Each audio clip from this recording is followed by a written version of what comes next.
భాగ్యనగర్ లో Mangalya shopping mall వారి ప్రారంభోత్సవాల జాతర సెప్టెంబర్ 27న సంయుక్త మీనంచే Narsing main road HP petrol bunk పక్కన.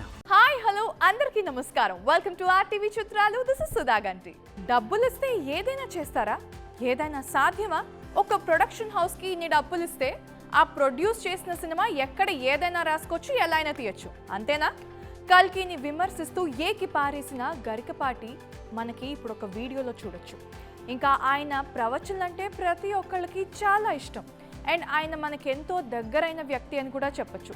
ఇంకా ఏ సుత్తి లేకుండా స్ట్రైట్ ఫార్వర్డ్గా ఆయన అయితే మాట్లాడతారు అండ్ ఆయన మాటలు కూడా చాలా సెటారికల్గా ఉంటాయేమో కానీ అందరికీ చాలా ఇష్టం అని చెప్పొచ్చు. ప్రస్తుత తరానికి ఆయన చెప్పే సూక్తులు ప్రవచనాలు బాగానే ఎక్కుతుంటాయి. అయితే ట్రెండింగ్ టాపిక్తో నాటి పురాణాల్ని మిక్స్ చేసి ఆయన మంచి మాటలు అన్నీ చెప్తూ ఉంటారు. అలాంటి గరికపాటి చుట్టూ కూడా ఎన్నో వివాదాలు ఉన్నాయి.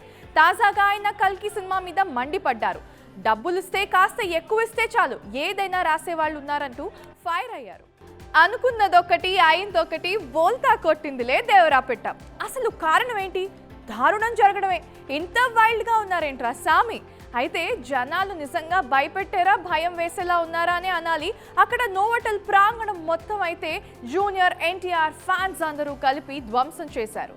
జూనియర్ ఎన్టీఆర్ నటించిన దేవరా పార్ట్ 1 సినిమా ప్రీ రిలీజ్ ఈవెంట్ రద్దయిన విషయం మనందరికీ తెలిసిందే. హైదరాబాద్లోని నోవోటల్ హోటల్లో నిన్న సాయంత్రం 6 గంటల సమయంలో ప్రారంభం కావాల్సిన ఈ ఈవెంట్ 2 రాష్ట్రాల నుంచి ఎన్టీఆర్ ఫ్యాన్స్ అయితే పెద్ద ఎత్తున రావడంతో నోవోటల్ వద్ద గందరగోళ పరిస్థితులు అయితే ఏర్పడ్డాయి. అయితే కొందరు అభిమానులు ఓవర్ యాక్షన్తో మొత్తానికి ఆ ప్రీ రిలీజ్ ఈవెంట్ని క్యాన్సిల్ చేస్తూ మూవీ టీం అభిమానులకు అయితే పెద్ద షాక్ ఇచ్చింది ఈ విషయం.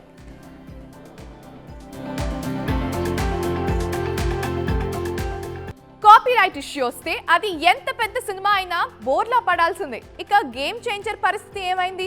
దర్శకుడు శంకర్ ఎవరికి వార్నింగ్ ఇస్తున్నారు తెలుసుకుందాం. తమిళ స్టార్ డైరెక్టర్ శంకర్ సోషల్ మీడియాలో అయితే హల్చల్ చేస్తున్నారు అండ్ సోషల్ మీడియా ద్వారా తాను హక్కులు పొందిన నవలలోని సన్నివేశాలు కాపీ చేస్తున్నారని ఆగ్రహం వ్యక్తం చేశారు. తన అనుమతి లేకుండా ఇప్పటికే పలు సినిమాల్లో సన్నివేశాలు కాపీ చేశారని, ఇటీవల వచ్చిన ఒక ట్రైలర్లోనూ తాను హక్కులు పొందిన నవల సన్నివేశాలను కాపీ చేసినట్లుగా గుర్తించామంటూ శంకర్ ఆవేదన వ్యక్తం చేశారు. ఇకపై ఎవరైనా కాపీరైట్కి పాల్పడితే చట్టపరమైన కఠిన చర్యలు తీసుకునేందుకు వెనకాడబోను అని చెప్తూ శంకర్ అయితే వార్నింగ్ ఇచ్చారు.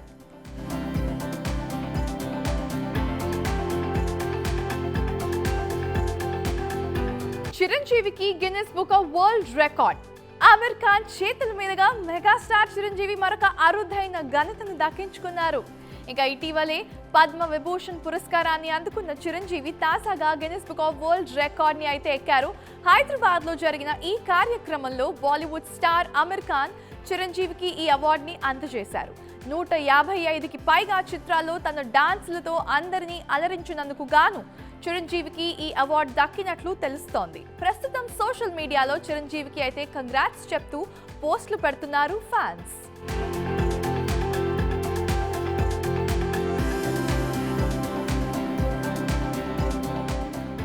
వేటయాన్కి వేలడన్ని కష్టాలు వచ్చాయి. దాంతో ఇంకా రజనీ రంగంలోకి దిగారు. తమిళ సూపర్ స్టార్ రజనీకాంత్ హీరోగా జై భీమ్ డైరెక్టర్ టీజీ జ్ఞాన్వేల్ దర్శకత్వంలో రూపొందించిన వేటయాన్ సినిమా విడుదలకి అయితే సిద్ధమైంది. దసరా కానుకగా ప్రేక్షకుల ముందుకి రాబోతున్న ఈ సినిమా ఆడియో విడుదల కార్యక్రమం చెన్నైలో అయితే అంగరంగ వైభవంగా జరిగింది. సినీ ప్రముఖులు హాజరైన ఈ సినిమా వేడుకకి పరిమితి కంటే ఎక్కువ పాస్లు ఇచ్చారనే ఆరోపణలు వినిపిస్తున్నాయి. చాలా మంది పాస్లు ఉన్న వేడుకకి అయితే హాజరు కాలేకపోవడంతో ఆందోళనకి దిగారు. ఆడియో విడుదల కార్యక్రమం సందర్భంగా పాసులు భవిష్యత్తులో ఇలాంటివి ఏవైతే జరిగాయో అవి జరగకుండా చూసుకోవాల్సిన అవసరం ఉంటుంది కదా. అయితే ఫ్యాన్స్ ఇబ్బంది పడడం అయితే నన్ను బాధించింది అంటూ రజనీకాంత్ ఆవేదన వ్యక్తం చేసినట్లు సమాచారం అందుతోంది. ఇంకా ఈ ఈవెంట్ నిర్వహించిన సంస్థ పైన రజనీకాంత్ అయితే అసహనం వ్యక్తం చేసినట్లుగా తెలుస్తోంది. అంటే ఎంతమంది అయితే పాసులు కొనుక్కున్నారో ప్రతి ఒక్కళ్ళు ఈ ఈవెంట్కి హాజరు కాలేకపోయారని, వాళ్ళని అలౌ చేయలేదని తెలుస్తోంది.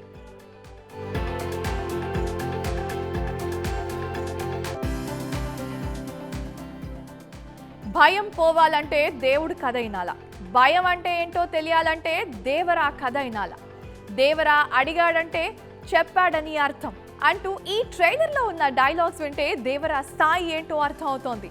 భయానికి పర్యాయ పదాల్లా దేవరాని చూపించబోతున్నారని అర్థం అవుతోంది. ఇక ఇందులో ఎన్టీఆర్ డబుల్ యాక్షన్ అభిమానుల్ని మంచి ట్రీట్ ఇచ్చేలాగా ఉంటుందని తెలుస్తోంది. అంతేకాకుండా ఎన్టీఆర్ లుక్స్ అయితే, హెయిర్ స్టైల్ అయితే అదిరిపోయిందనే చెప్పొచ్చు. ఇక శ్రీకాంత్, జాన్వీ కపూర్, సైఫ్ అలీ ఖాన్ ఇలా అన్ని పాత్రలకి సరైన ప్రాధాన్యం ఉందనిపిస్తోంది. ఇంకా భైరా పాత్రలో సైఫ్ అలీ ఖాన్ అదిరిపోయాడు. జాన్వీ కపూర్ అయితే ఇంకా తంగా అనే క్యారెక్టర్లో బ్యూటిఫుల్గా కనిపిస్తోంది. కాకపోతే ఈ ట్రైలర్ అయితే కొంచెం సమ్వేర్ ఎక్కడో చిన్న లింక్ మిస్ అయిందని అనిపిస్తోంది నాకైతే. బట్ నీకెలా అనిపించింది? బట్ ఓవరాల్గా సినిమా కోసం నేను చాలా వెయిట్ చేస్తున్నాను. ఫైట్ సీక్వెన్సెస్, ఎర్ర సముద్రం ముఖ్యంగా చాలా చాలా బాగుంటుందని అనిపిస్తోంది. ఇంకా మొదటి పార్ట్లో జాన్వీర్ కపూర్కి అయితే అంత ఇంపార్టెన్స్ లేదని తెలుస్తోంది. ఇక దేవరా మీద ఇప్పుడున్న హైప్ గురించి ప్రత్యేకంగా చెప్పాల్సిన పని లేదు. ఇంకా ఈ రిలీజ్ ట్రైలర్ మరింత బస్ క్రియేట్ చేస్తోంది. గేమ్ చేంజర్ మీద ఏకంగా ట్విట్టర్ హ్యాండిల్, ఇన్స్టాగ్రామ్ హ్యాండిల్ ని క్రియేట్ చేశారంట. But why? Game changer Twitter handle ని ఇప్పుడు లాంచ్ చేశారు. గేమ్ చేంజర్ ట్విట్టర్ హ్యాండిల్ అంటూ ప్రొడక్షన్ హౌస్ తమన్ కలిసి సోషల్ మీడియాలో హల్చల్ చేస్తున్నారు. ఇక సినిమా ఇంకా రిలీజ్ కి 3 months టైం ఉంది. అలాంటి టైం ఉన్నప్పుడు ఎవరైనా ఇలా చేస్తారా అని ఫ్యాన్స్ మండిపడుతున్నారు.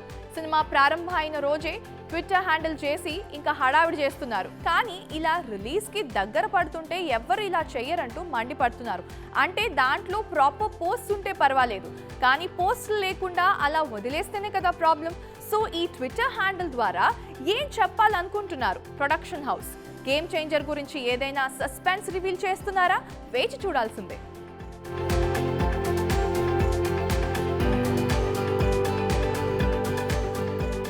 జయం రవిని టార్చర్ పెట్టి నానా చిత్రహింసలు చేసింది. ఇంతకీ ఎవరు, ఏంటి? జయం రవి తాజాగా తన విడాకుల విషయాన్ని బహిరంగంగా ప్రకటించారు. తన భార్య ఆర్తి తాను పరస్పర అంగీకారంతో విడిపోయామని చెప్పుకొచ్చారు. ఇక ఈ విషయం మీద అందరూ తమ ప్రైవసీ గురించి అయితే గౌరవించాలని కోరారు. అయితే ఆర్తి విషయంలో మరొక వార్త ఇప్పుడు బయటకు వచ్చింది. జయం రవి ఇన్స్టాగ్రామ్ అకౌంట్ ని ముందు నుంచే ఆర్తి హ్యాండిల్ చేస్తోందంట.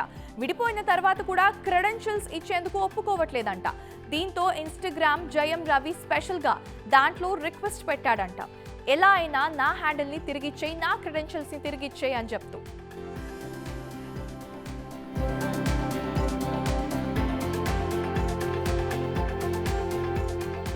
ఎన్టీఆర్ మళ్ళీ రొమాంటిక్ సాంగ్ మొదలు పెట్టబోతున్నాడంట. ఆర్ఆర్ఆర్ సినిమాతో పాన్ ఇండియా స్టార్డమ్ దక్కించుకున్న ఎన్టీఆర్ వార్ 2తో బాలీవుడ్ లో అడుగు పెట్టబోతున్న విషయం మనందరికీ తెలిసిందే. ఇక హృతిక్ రోషన్ హీరోగా, అయాన్ ముఖర్జీ దర్శకత్వంలో రూపొందుతున్న వార్ 2లో ఎన్టీఆర్ కీలక పాత్రలో కనిపించబోతున్నాడు. ప్రస్తుతం దేవరా సినిమా ప్రమోషన్స్ తో బిజీగా ఉన్న ఎన్టీఆర్ ఇటీవలే ముంబైలో దర్శకుడు అయాన్ ముఖర్జీతో వార్ 2 షూటింగ్ తదుపరి స్కెడ్యూల్ గురించి చర్చించినట్లుగా తెలుస్తోంది. త్వరలో హృతిక్ రోషన్, కియారా అద్వానీలపై ఇటలీలో ఒక రొమాంటిక్ సాంగ్ చిత్రీకరణకి ఏర్పాటు జరుగుతున్నట్లుగా సమాచారం అందుతోంది. అండ్ ఇందులో భాగంగా ఎన్టీఆర్ కి కూడా ఒక రొమాంటిక్ సాంగ్ ఉండబోతోందని సమాచారం. Thank you so much for watching. మీరు చూస్తున్నారు RTV. భాగ్యనగర్లో మంగళ్య షాపింగ్ మాల్ వారి ప్రారంభోత్సవాల జాతర సెప్టెంబర్ 22న కీర్తి సురేష్ చే Sudarshan theatre complex RTC cross roads నందు, సెప్టెంబర్ 27న సంయుక్త మీనన్ చే Narsing main road HP petrol bunk పక్కన, సెప్టెంబర్ 29న శ్రీలీలా గారిచే మణికొండ మర్రి చెట్టు నందు మంగళ్య షాపింగ్ మాల్స్ గొప్ప ప్రారంభం. ప్రారంభోత్సవ ఆఫర్స్ మిస్ కాకండి. Mangalya shopping mall, Telangana, Andhra Pradesh.